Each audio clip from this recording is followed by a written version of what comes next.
जब आप stock market में डिलीवरी बेस्ड ट्रेडिंग या वीकेंड से इन्वेस्टिंग करते हो तो ब्रोकरेज को मिला के आपको 10 डिफरेंट टाइप के टैक्सेस पे करने होते हैं, बट आपको इनके बारे में ओपनली बताया नहीं जाता है बिकॉज सारा फोकस बस ब्रोकरेज पे ही रखा जाता है।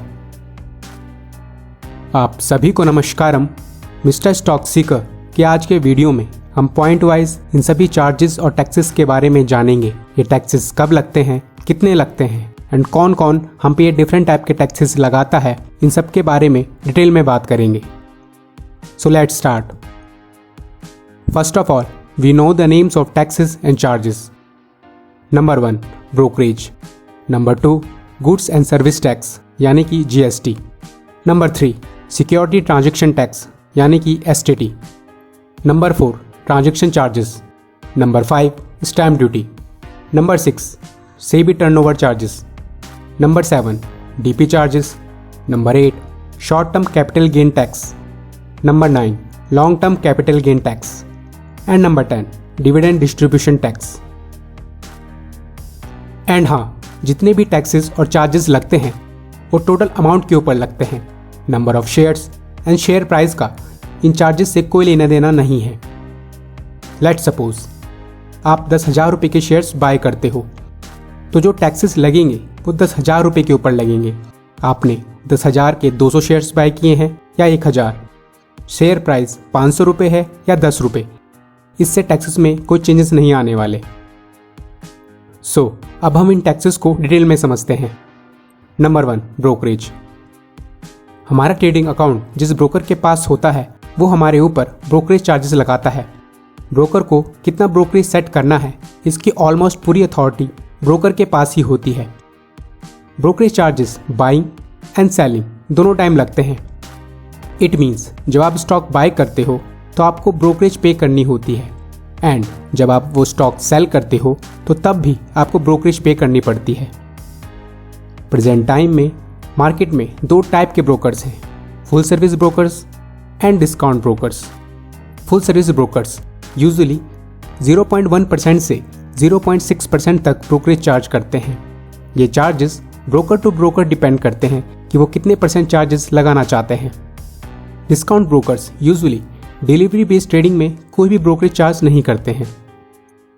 Now let's talk about GST। जितना ब्रोकरेज आप पे करते हो उसके ऊपर आपको 18% GST पे करना पड़ता है। लेट्स सपोज आपने 1,000 रुपये के स्टॉक्स बाय किए एंड आपके ब्रोकर का ब्रोकरेज चार्जेस 0.6% है, तो आपको स्टॉक बाय करते टाइम 6 रुपये एज अ ब्रोकरेज एंड 1 रुपये 8 पैसा एज अ GST पे करना होगा। बिकॉज 6 रुपये का 18% 1 रुपये 8 पैसा होता है एंड फिर जिस प्राइस पे आप स्टॉक को सेल करोगे तो उस हिसाब से फिर अगेन आपको ब्रोकरेज पे करनी पड़ेगी। नंबर 3 सिक्योरिटी ट्रांजैक्शन टैक्स यानी कि STT। Security transaction tax government of India को जाता है।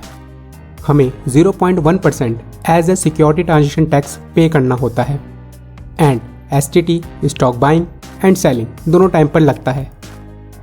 चलो इसे एक एग्जांपल से समझते हैं। माना आपने 10,000 रुपये के शेयर्स बाय किए और उन्हें 20,000 रुपये में सेल कर दिया, तो आपको बाय करते टाइम 10,000 पर 0.1% यानी कि 10 रुपये एज ए STT पे करना होगा एंड जब आप उन शेयर्स को 20,000 में सेल करोगे तो तब भी आपको 20,000 का 0.1% यानी कि 20 रुपये एज ए STT पे करना होगा। सो ओवरऑल देखा जाए तो आपको उस स्टॉक को बाय और सेल करने पे टोटल 30 रुपये एज ए STT पे करना पड़ा। Number 4 stamp duty. Stamp duty charges state government apply करती है। आप किस स्टेट से हो उस हिसाब से स्टैम्प ड्यूटी चार्जेस आपसे लिए जाते हैं बिकॉज हर स्टेट की स्टैम्प ड्यूटी अलग अलग होती है। जैसे दिल्ली में 0.01% स्टैम्प ड्यूटी लगती है, गोवा में 0.05% एंड तमिलनाडु में 0.006% लगती है and so on. And stamp duty भी स्टॉक बाइंग और सेलिंग दोनों टाइम लगती है। Number 5 transaction charges. Transaction charges stock exchange लेता है। अगर आप NSE पे ट्रेड कर रहे हो तो NSE आपसे ट्रेडिंग अमाउंट का 0.00325% टैक्स लेता है। एंड अगर आप BSE पे ट्रेड कर रहे हो तो BSE 0.003% लेता है। एंड ये चार्जेस भी बाइंग और सेलिंग दोनों टाइम लगते हैं।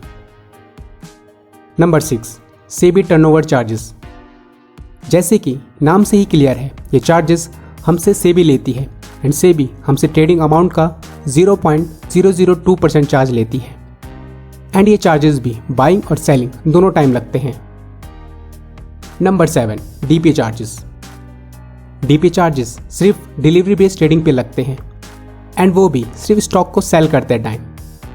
एंड हाँ, DP चार्जेस के ऊपर भी आपको 18% GST पे करना होता है।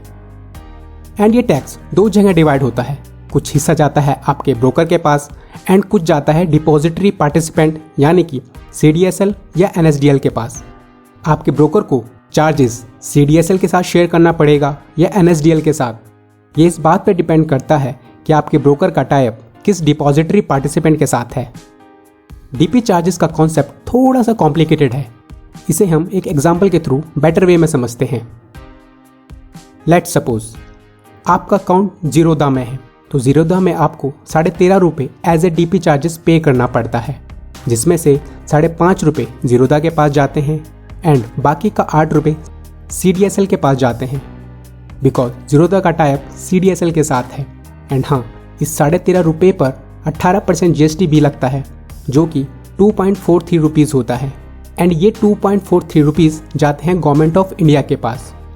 सो ओवरऑल देखा जाए तो आपको total 15.93 rupees as a DP charges pay करना होता है। एंड ये DP चार्जेस एक ट्रेड के लिए फिक्स होते हैं, फिर चाहे आप उस ट्रेड में सेम कंपनी का एक शेयर सेल करो या 100 शेयर्स, ये चार्जेस दोनों केस में सेम ही होंगे। बट अगर आप डिफरेंट कंपनीज के शेयर सेल करते हो तो उस टाइम पर ये चार्जेस सेपरेटली हर कंपनी के लिए अलग अलग लगते हैं।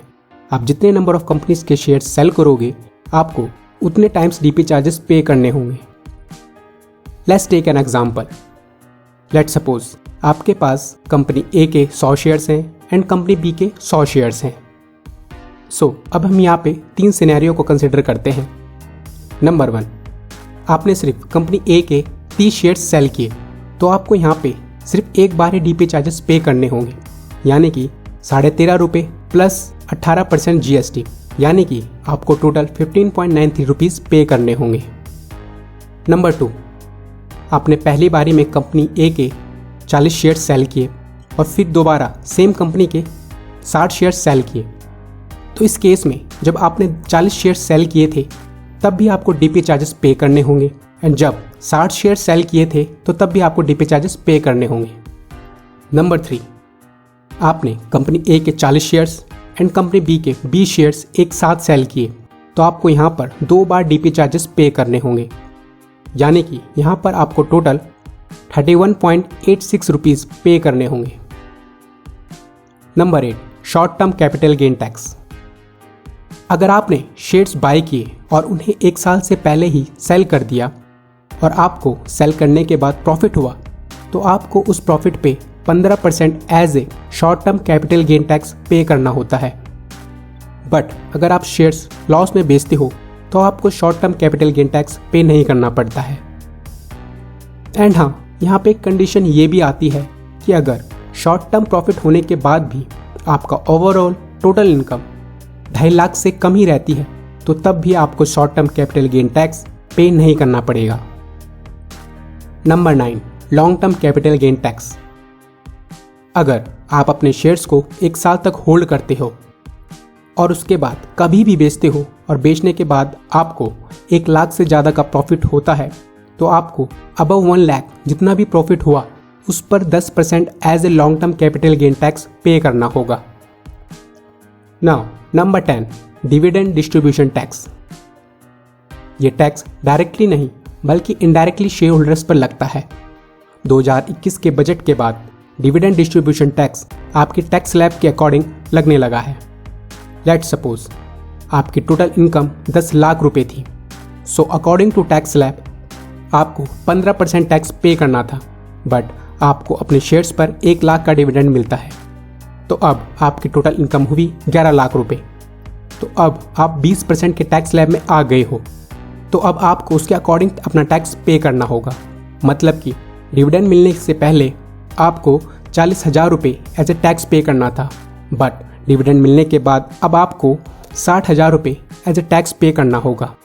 मैंने आपको ये सारी कैलकुलेशन करके इसलिए दिखाई बिकॉज काफ़ी लोगों को लगता है कि अगर इनकम 10 लाख थी तो उन्हें डायरेक्ट 10 लाख का 15% यानी कि 1,50,000 रुपये एज ए टैक्स देना होगा, बट ऐसा नहीं होता है। आपको इस टाइप की कैलकुलेशन के अकॉर्डिंग टैक्स पे करना होता है। बट पहले ऐसा नहीं था। 2021 से पहले आपको 10 लाख तक की डिविडेंड इनकम पर कोई भी टैक्स नहीं पड़ता था। अगर आपको 10 लाख से ज़्यादा का डिविडेंड मिलता था तो तब आपको 10 लाख से ऊपर की डिविडेंड इनकम पर 10% टैक्स लगता था। एंड पहले डिविडेंड इनकम का आपकी टोटल इनकम से कोई लेने देना नहीं होता था। डिविडेंड इनकम को अलग से ट्रीट किया जाता था। आज की वीडियो में बस इतना ही। मिस्टर स्टॉक सीकर के आने वाले वीडियोस में हम ऐसे ही स्टॉक मार्केट से रिलेटेड टॉपिक्स को कवर करने वाले हैं। तब तक के लिए धन्यवाद। आप अपना और अपने परिवार का ध्यान रखें, सेफ रहें, हेल्दी रहें। जय हिंद, वंदे मातरम।